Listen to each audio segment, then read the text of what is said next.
अस्सलाम वालेकुम। आज का हमारा टॉपिक है चैप्टर नंबर 7 है example 7.4 and F A part 2 statistics. ठीक है, हमारे पास आज प्रोसीजर से पहले जो हमने एग्जाम्पल्स की थी वो हमारे पास population variance sigma is known.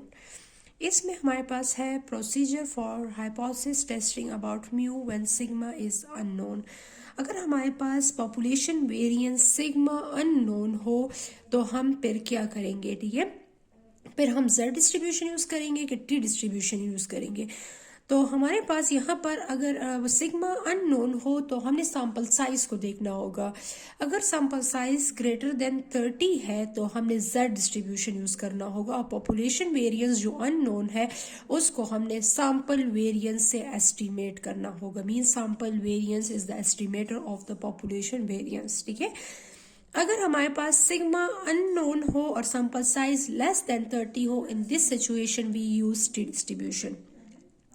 हमारे पास थ्योरी है when sigma is unknown but n is greater than equal to 30, then central limit theorem allow us to consider sample distribution of x bar is approximate normal with mean mu and variance and standard deviation sigma is unknown that estimate from sample data s divided by under root n. Hence the test statistic is z x bar minus mu s divided by under root n.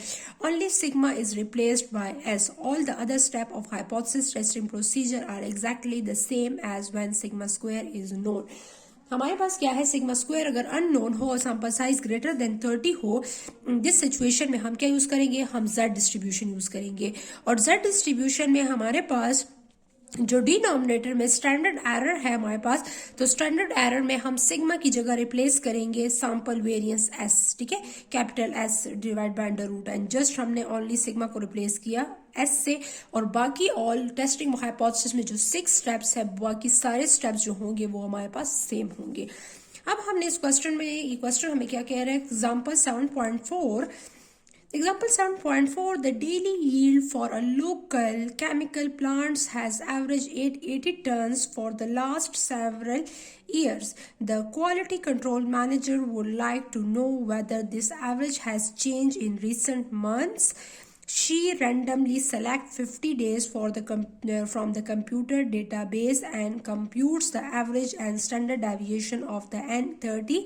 Yield are x bar 871 tons and sample standard deviation is 21 ton respectively. Test the appropriate hypothesis using alpha equal to 0.05. अब हमारे पास क्या है? जो हमारे पास जो daily yields for chemical local chemical plants जो हमारे पास है, उनका एवरेज जो हमारे पास है वो हमारे पास क्या है? वो 880 टन्स है। ठीक है, तो अब हमारे पास 880 टन्स जो हमारे पास है वो for the last several years, मतलब लास्ट सेवरल ईयर से हमारे पास जो उसका एवरेज आ रहा है लोकल केमिकल प्लांट्स का जो यील्ड है, जो डेली बेसिस पर हम लेते हैं, उसका एवरेज जो है वो 880 टन्स आ रहा है। अब हमने क्वालिटी कंट्रोल मैनेजर ने किया है कि हमारे पास इस एवरेज को हमने चेंज किया है रिसेंट मंथ। ठीक है, तो हमने ये चेक करना है कि ये चेंज हुआ है रिसेंट मंथ में कि नहीं। तो हमने क्या किया? हमने 50 डेज, हमने यहाँ पर कंप्यूटर डेटाबेस से हमने 50 डेज लिए और उसका एवरेज जो हमने कंप्यूट किया, उसका एवरेज हमारे पास 871 आया। सैंपल साइज 50 है और स्टैंडर्ड डेविएशन जो आया है वो 21 टन्स के हिसाब से। ठीक है, तो हमारे पास यहाँ पर हमने क्या करना है? यहाँ पर हमने टेस्ट करना है, टेस्टिंग ऑफ हाइपोथेसिस करनी है, लेकिन level of significance is 5%। Clear? So in this situation we use same as testing of hypothesis. We use the 6 steps. What are the 6 steps? The first step is the null hypothesis and alternative hypothesis. The null hypothesis h naught mu equal to 880 tons. ठीक है, the average yield for the local chemical plants has average 880 tons. Means जो हमारे पास yield mean जो production जो हमें मिल रही है, जो हमारे पास वो local chemical प्लांट्स जो हमारे पास है, उसका एवरेज जो है वो 880 टन्स है। ठीक है, और for the last several years जो हमारे पास है। अब हम इस क्लेम को हमने टेस्ट करना होगा कि वाकई में हमारे पास जो 880 टन्स जो है वो वाकई में है कि नहीं है। ठीक है, अब हमारे पास अल्टरनेटिव हाइपोथेसिस क्या है? Alternative hypothesis mu is not equal to 880, ठीक है, means the average is population mean is 880 and the alternative hypothesis it's not equal to 880. This is the two tail test. Two tail test में हमारे पास critical reason जो होता है वो two tails में like करता है, means alpha is divided into two parts. The significance level, next step आपने हेडिंग देनी यहाँ पर देनी होगी सिग्निफिकेंस लेवल.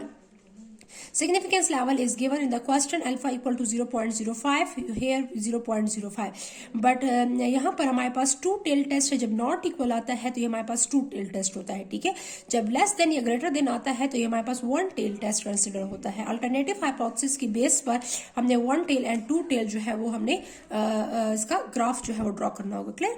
तो हमारे पास यहाँ पर अब हमने नेक्स्ट स्टेप जो टेस्ट स्टैटिस्टिक्स है, यहाँ पर पॉपुलेशन स्टैंडर्ड डेविएशन गिवन है, इसलिए कि पॉपुलेशन वेरिएंस अननोन था तो इसको हमने एस्टिमेट किया है सैंपल स्टैंडर्ड डेविएशन से, जो हमारे पास सैंपल स्टैंडर्ड डेविएशन जो ऑलरेडी गिवन है इस क्वेश्चन में, ठीक है.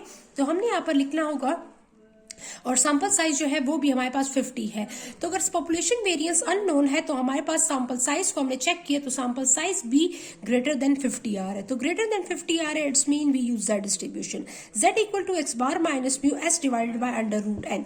तो S divided by under root n आपने सिर्फ ये फॉर्मूला लिखना है और यहाँ पर, और इसके बाद हमने क्या करनी है, इसके बाद हमने कंप्यूटेशन करनी है, ठीक है. तो कंप्यूटेशन हम किस तरह करेंगे, यहाँ पर कैलकुलेशन आप की हेडिंग दे सकती हैं और कंप्यूटेशन की हेडिंग भी इसको आप दे सकती हैं, ठीक है. तो हमने क्या करना होगा, Z हमारे पास क्या है, एक्स बार की वैल्यू हमारे पास 871 थी, म्यू की वैल्यू 880 थी, सिग्मा की S की value 21 and divided by under root n 50. तो X bar minus mu sigma S divided by under root n आप कैलकुलेट कर लेंगी कैलकुलेटर से. With the help of calculator मैं आपको बता देती हूँ कि किस तरह हमने इसको कैलकुलेट किया है. सम टाइम कैलकुलेशन में आपके पास प्रॉब्लम आता है तो आप इसको चेक कर लें कि आपने कैलकुलेशन बिल्कुल ठीक करनी है. 871 माइनस 880, ठीक है, डिवाइडेड बाय के बाद हमारे पास ब्रैकेट में क्या है, ब्रैकेट में आपने डिनोमिनेटर को ब्रैकेट में लिखना है.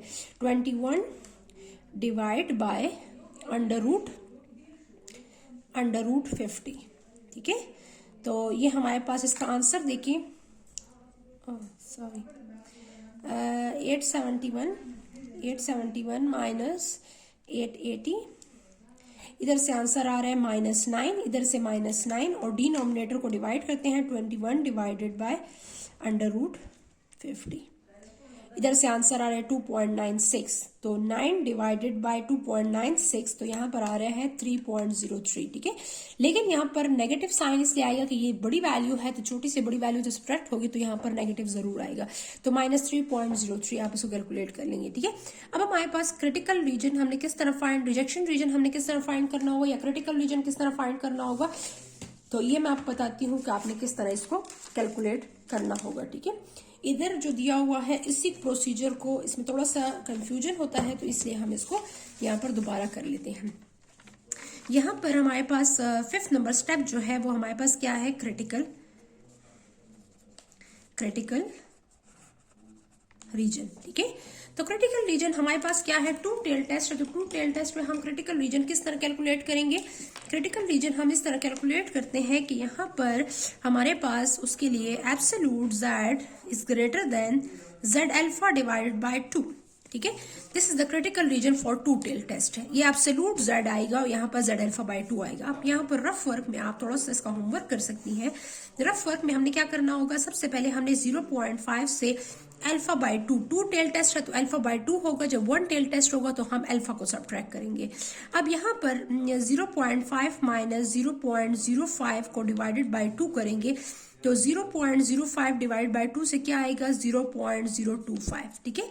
तो 25% हमारे पास चला गया तो 0.475, ठीक है.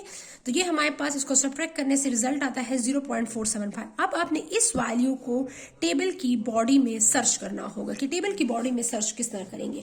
हमने कौन सा 0.475, अब आपने टेबल जो लेना है वो कौन सा लेना है, area under the standard normal curve from 0 to Z. Page number इसमें हमारे पास पेज नंबर है 124. अब आपने 0.475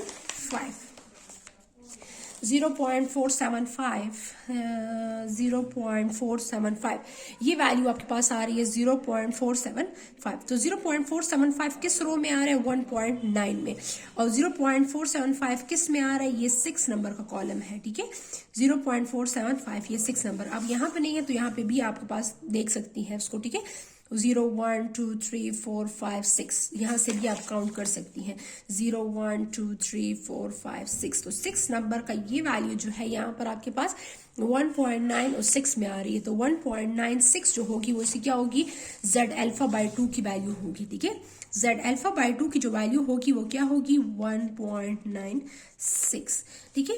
तो अब यहाँ पर क्रिटिकल वैल्यू हमने किस तरह फाइंड कर दी? 1.96। हमने इसका ग्राफ भी आप इस तरह ड्रॉ कर सकती हैं। ग्राफ इसका किस तरह ड्रॉ करेंगे? इस तरह आपने इसको ग्राफ जो है वो ड्रॉ करना होगा, ठीक है। यहाँ पर अल्फा बाय 2 हाफ एरिया जो होगा यहाँ पर होगा, हाफ जो होगा यहाँ पर होगा।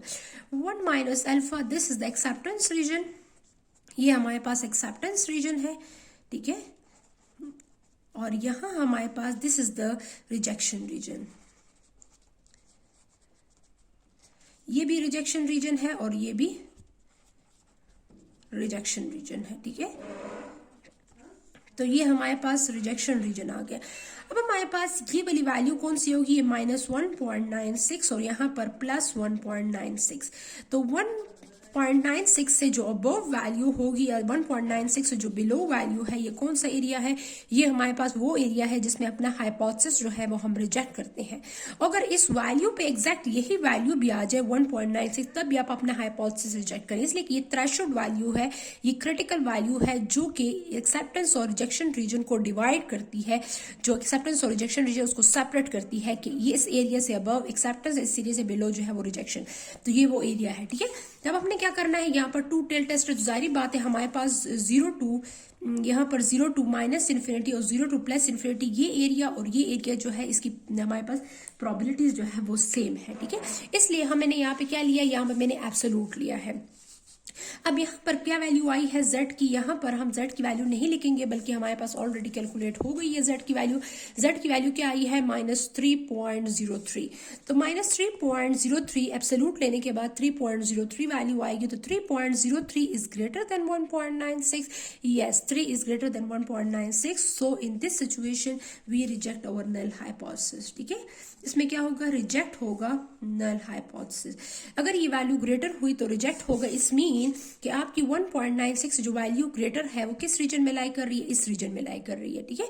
तो 1.96 से ग्रेटर वाली ये वाले एरिया आपके एरिया में आ रहे हैं, ठीक है। तो ये वाली वैल्यू आपकी वैल्यू जो है कैलकुलेटेड वैल्यू वो इस रिजेक्शन रीजन में फॉल कर रही है। तो in this situation we reject over null statement और नल हाइपोथेसिस, ठीक है। तो हमने क्या करना होगा? लास्ट स्टेप हमारे पास क्या होगा? कंक्लूजन का होगा Z equal to -3.03 fall in the rejection region, therefore we reject our null hypothesis, ठीक है। तो ये हमने हाइपोथेसिस जो है वो रिजेक्ट कर लिया। आप देखिए यहाँ पे भी आपके पास ये टेबल बना हुआ है, ग्राफ बना हुआ है और इस ग्राफ को आपने इसी तरह ड्रॉ करना है, ठीक है। लेकिन अगर आपको ये थोड़ी सी कंफ्यूजन लग रहा है तो सिंपल जो मैंने आपको यहाँ पर करवाया है, आप इसको इसी तरह कर सकती हैं। रफ वर्क में आप इसको करें और यहाँ पर आपने Z इज ग्रेटर देन इस Z अल्फा बाई 2 की जस्ट वैल्यू फाइंड करें और यहाँ पर इसकी वैल्यू लिखे और Z शो करें कि Z ग्रेटर है इससे तो रिजेक्ट होगा, अगर Z इससे लेस है तो एक्सेप्ट होगा, सिंपल, ठीक है। तो ये हमारे पास तो हमारा स्टेटमेंट जो है वो क्या हो गया? नल हाइपोथेसिस जो है वो हमारे पास रिजेक्ट हो गया है, ठीक है। तो हमारे पास अल्टरनेटिव हाइपोथेसिस जो है वो हमारे पास एक्सेप्ट हो गया। Means alternative hypothesis, usually we are interested in alternative hypothesis, that's why because the alternative hypothesis is significant, ठीक है। अल्टरनेटिव हाइपोथेसिस जो होते हैं वो सिग्निफिकेंट रिजल्ट होता है, तो इसलिए हम यूजुअली इंटरेस्टेड होते हैं कि हम अल्टरनेटिव हाइपोथेसिस को एक्सेप्ट करें। तो हमारे पास नल हाइपोथेसिस का मतलब ये है नल मीन नो इफेक्ट, ठीक है। No effect and alternative hypothesis, null is the insignificant and alternative is the significant, mean alternative hypothesis is effectively. तो ये यूजुअली हमारे पास इंटरेस्ट जो होता है, हमारा रिसर्चर का जो इंटरेस्ट होता है वो अल्टरनेटिव हाइपोथेसिस को एक्सेप्ट करने में होता है, ठीक है। Thank you, Allah Hafiz.